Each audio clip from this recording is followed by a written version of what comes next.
Oui, merci Monsieur le Président, Monsieur le Vice-président. J'ai regardé un petit peu le document qui était annexé et qui présentait un comparatif des différentes solutions. Il est un peu tard, on ne va pas en donner la lecture de la totalité. J'ai fait un petit résumé. Donc la régie, on peut effectivement exclure. Ça présente d'importantes restrictions techniques et financières. Les contrats de concession, que ce soit d'ailleurs hors CEMOP ou avec CEMOP, c'est à peu près les mêmes avantages, techniquement et financièrement intéressants, avec une bonne tenue des coûts. Sur la SPL, il est noté nécessité de recrutement. Il est noté également que le risque est porté à 100% par la collectivité.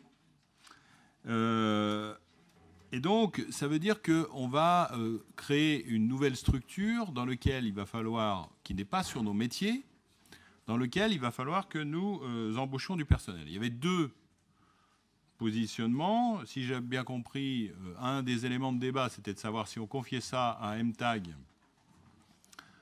Pour y siéger, je pense qu'aujourd'hui, la priorité sur MTAG, c'est déjà de consolider la société, pas d'aller forcément lui rajouter des briques. On a déjà énormément de choses à faire sur cette société. Et puis, donc, de créer une nouvelle structure. Alors, je note que sur la nouvelle structure, il est dit que le SMAG pourrait en être, la SPL pourrait être portée par la métro et le SMAG. À ma connaissance, nous n'avons pas délibéré à ce jour au sein du SMAG pour savoir si nous voulions de cette ESPL ou pas. Donc pour l'instant, la participation du SMAG reste hypothétique. C'est quand même directement lié à la discussion que nous avions ce matin. Finalement, on veut toujours aller partout. On veut toujours prendre toutes les compétences en interne. On se disperse alors qu'on a déjà bien du mal à gérer nos propres compétences. Alors quand on vient d'avoir 2 délibérations qui sont extrêmement importantes et sur lesquelles il n'y a pas de souci, en tout cas nous les avons votées, hein.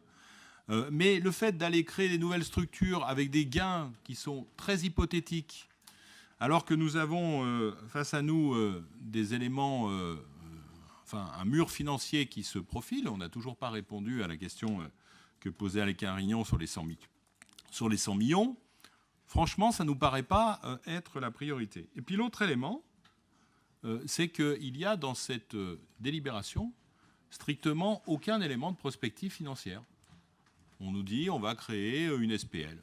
Combien ça va coûter, à la fois dans la création, dans le fonctionnement, etc. On ne sait pas. Donc on nous propose finalement un saut dans l'inconnu, alors que de l'avis même de votre présentation, la CEMOP, elle a bien fonctionné. On nous dit que c'était qu'une première étape. Ce n'est pas parce que c'était qu'une première étape que forcément on doit passer tout de suite à un nouvel outil. Donc nous, on ne comprend pas bien quel est l'empressement à vouloir créer cette SPL. Donc voilà, donc on n'est pas très rassuré compte tenu de ce qu'on a déjà entendu sur d'autres sujets.